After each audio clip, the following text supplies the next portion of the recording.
اور بھائی اللہ نے کب کہا ہے کہ مجھے تمہاری نمازیں چاہیے؟ اللہ تو کہتا ہے تمہیں تمہارے لیے نمازیں چاہیے، اور نماز کو اتنا کیجول بنا لیا انہوں نے۔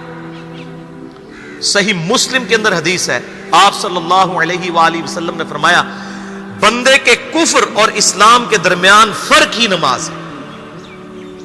جو نماز پڑھتا ہے وہ مسلمان ہے، اور جو نماز نہیں پڑھتا وہ پاکستان کے شناختی کارڈ میں مسلمان ہے، اللہ کی ڈیفینیشن میں وہ عملاً کافر ہے۔ صحیح مسلم انٹرنیشنل نمبرنگ کے مطابق 246 نمبر حدیث ہے، آپ جا کے پی ڈی ایف کھول لیں، اسلام 360 میں جا کے 246 نمبر حدیث صحیح مسلم کتاب الایمان چیپٹر میں کھول کے دیکھ لیں کہ بندے کے کفر اور اسلام، شرک اور اسلام کے درمیان فرق ہی نماز ہے۔ آپ بے شک اپنے آپ کو مسلمان کلیم کرتے رہے، لیکن وہ شناختی کارڈ والا مسلمان ہے، نکاح طلاق والا مسلمان ہے، اس کا جنازہ بھی پڑھ دیا جائے گا، پیدا ہوگا اذان بھی دے دی جائے گی، اللہ کے حضور وہ مسلمان نہیں ہے، وہ بس کلمے کا ہی ہم احترام کرتے ہیں، ادروائز تو عملاً کافر ہے وہ۔ اسی طریقے سے جامعہ ترمذی میں حدیث ہے، سنن نسائی کے اندر حدیث ہے، سنن ابن ماجہ کے اندر حدیث ہے کہ آپ صلی اللہ علیہ وآلہ وسلم نے فرمایا جس نے نماز چھوڑ دی گویا اس نے کفر کیا، من ترک الصلاۃ متعمدا فقد کفر۔ اب اس سے زیادہ اور کیا سخت بات کی جائے کہ کسی کو یقین آئے کہ جس نے جان بوجھ کے نماز چھوڑ دی اس نے کفر کیا۔ اب جان بوجھ کے یہ نہ سمجھیے گا کہ جی میں بال بچیاں دے وہ کمائی کرتا رہنا تھا منو ٹائم نہیں ملتا۔ جان بوجھ کی ڈیفینیشن بھی نبی علیہ السلام نے بخاری اور مسلم میں موجود ہے کہ اگر کوئی شخص بے ہوش ہو جاتا ہے یا سویا رہ جاتا ہے، یہ دو آپشنز ہیں، یا تیسرا آپشن ہے وہ بھول جاتا ہے، تو جیسے یاد آئے اسی وقت وہ والی نماز پڑھ لے۔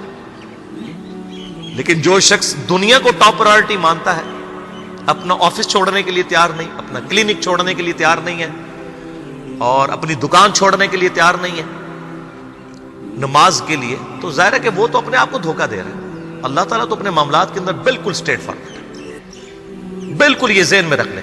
جامعہ ترمذی میں صحیح سند کے ساتھ موجود ہے، عبداللہ بن شفیق تابعی رحمہ اللہ تعالیٰ کہتے ہیں کہ صحابہ کرام علیہم رضوان صرف نماز کے چھوڑنے کو ہی اعمال میں سے کفر سمجھتے تھے، یعنی وہ کسی کو نماز پڑھتا ہوا دیکھتے تھے تو کہتے تھے یہ مسلمان ہے، اور کسی کو نماز پڑھتا ہوا نہیں دیکھتے تھے تو وہ کہتے تھے یہ کافر ہے۔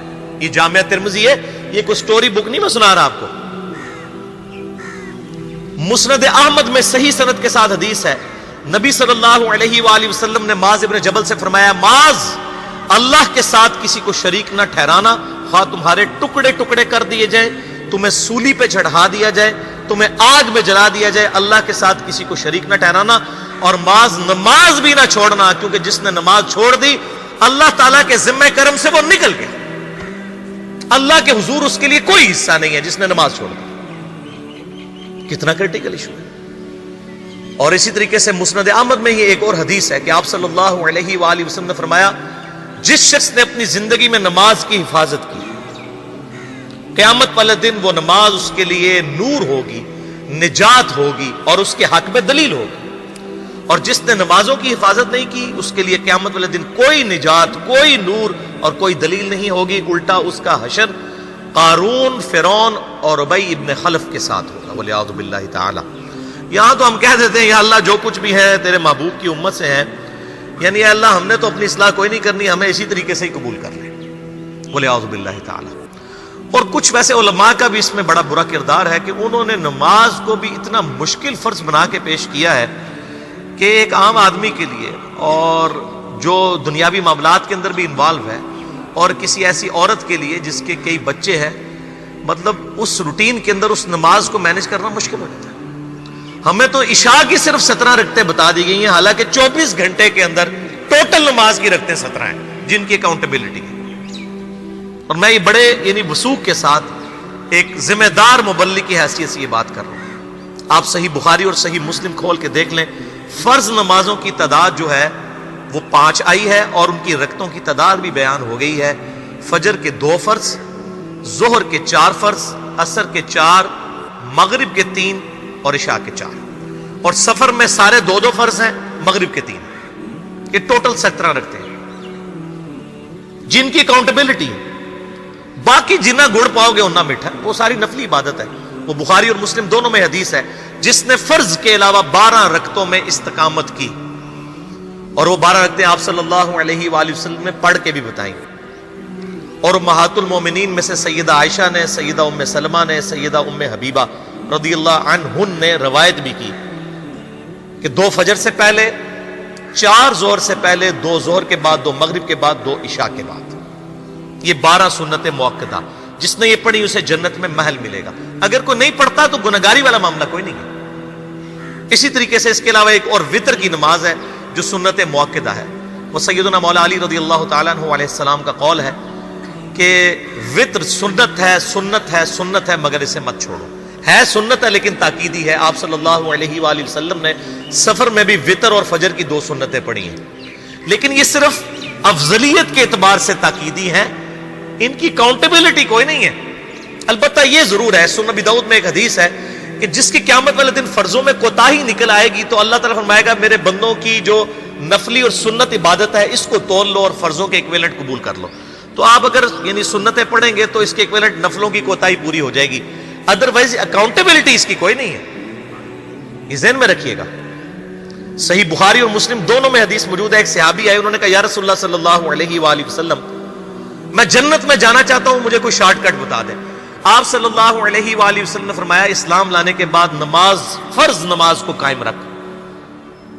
پھر فرمایا فرض زکوٰۃ ادا کر، فرض روزے دے، روزے جو ہیں وہ ان کو ادا کر اور روزے رکھ.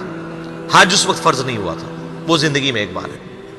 تو اس نے کہا یا رسول اللہ صلی اللہ علیہ وآلہ وسلم جتنا آپ نے مجھے بتایا نہ میں اس میں ایڈ کروں گا نہ اس میں سے کوئی چیز مائنس کروں گا. اور یہ کہہ کے وہ چلا گیا. آپ صلی اللہ علیہ وآلہ وسلم نے فرمایا اگر کسی نے کسی جنتی شخص کو دیکھنا ہے تو اس کو دیکھ لو جو یہ کہہ کے گیا کہ میں فرض نماز سے زیادہ کوئی نماز نہیں پڑھوں گا، صرف فرض روزہ ہی رکھوں گا، فرض زکوٰۃ ہی دوں گا. اب روزہ اور زکوٰۃ میں تو ہمارے علماء کو اور عام پبلک کو بھی جو دیندار لوگ ہیں ان کو ہضم ہوتی ہے کہ کوئی شخص یہ نہیں کہتا کہ بھئی پیر اور جمعرات کا روزہ. صحیح مسلم میں حدیث ہے کہ آپ صلی اللہ علیہ وآلہ وسلم کے نفلی روزوں کی یہ روٹین تھی. کوئی آپ کو یہ نہیں کہے گا کہ جس نے جمعرات اور پیر کا روزہ نہ رکھا اس کے رمضان کے روزے ہی قبول نہیں ہوں گے. کوئی کہتا ہے؟ کیونکہ ان کو پتہ وہ نفلی ہے. اسی طریقے سے زکوٰۃ تو صرف 2.5% ہے نا، باقی تو نفلی صدقات ہیں جتنے مرضی دیں. کوئی شخص نہیں کہتا کہ نفلی صدقہ نہ دیا تو آپ کی زکوٰۃ بھی قبول نہیں ہوگی. الٹا یہ کہتے ہیں وہ بس جی زکوٰۃ دے لو تو باقی سارا مال پاک ہے. لیکن جب فرض نماز کی باری آتی ہے تو اس وقت وہ 12 رکھتے ہیں بھی سنت موقع بیچ میں گھسیٹ دیتے ہیں. وہ بھی صرف فضیلت ہے.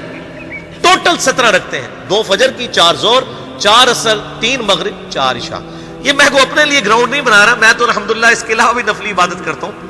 لیکن میں بتا رہا ہوں خدا کے لیے لوگوں کو دین ایسا مشکل نہ پیش کریں کہ جو نبی علیہ السلام نے امت کو وہ دین نہیں دیا ہوا. اپنی مرضی سے انجیکٹ نہ کریں دین، لوگوں کے لیے مشکلات نہ کھڑی کریں، ان کو فرض نماز تک رکھیں. پھر انشاءاللہ کئی لوگوں کو میں نے اس نے نماز شروع کروائی، انہوں نے سنت نماز بھی، نوافل بھی شروع کر دی ہیں. لیکن آپ کم از کم وہ ڈیٹم لیول تو اچیو کروائیں لوگوں کا. لیکن فرض نماز کی باری آتی ہے کہتے ہیں جی سنتے بھی حصہ ہے. کہاں سے میرے بھائیوں حصہ ہے؟ وہ 17 رکھتے ہیں، سنتیں پڑھیں گے ثواب ہے، نہیں پڑھتے گناہ کوئی نہیں ہے. تو کم از کم فرض تو ادا کریں. اس کے لیے آپ کو ٹوٹل 24 گھنٹے میں میرے خیال ہے 40 منٹ بھی نہیں چاہیے فرض پڑھنے کے. تو اس کے اوپر تو استقامت کم از کم ہم اختیار کریں. اور چھوٹی چھوٹی جو نٹی گٹیز ہیں ان کو تو ہم نے اتنا فالو کیا ہوا ہے، اور فرض نماز کے بارے میں ہم اتنے کیجول ہو جاتے ہیں. تو یہ فرض نماز کی امپورٹنس اس حوالے سے ضروری تھی، اس لیے میں نے ساتھ ہی بیان کر دی.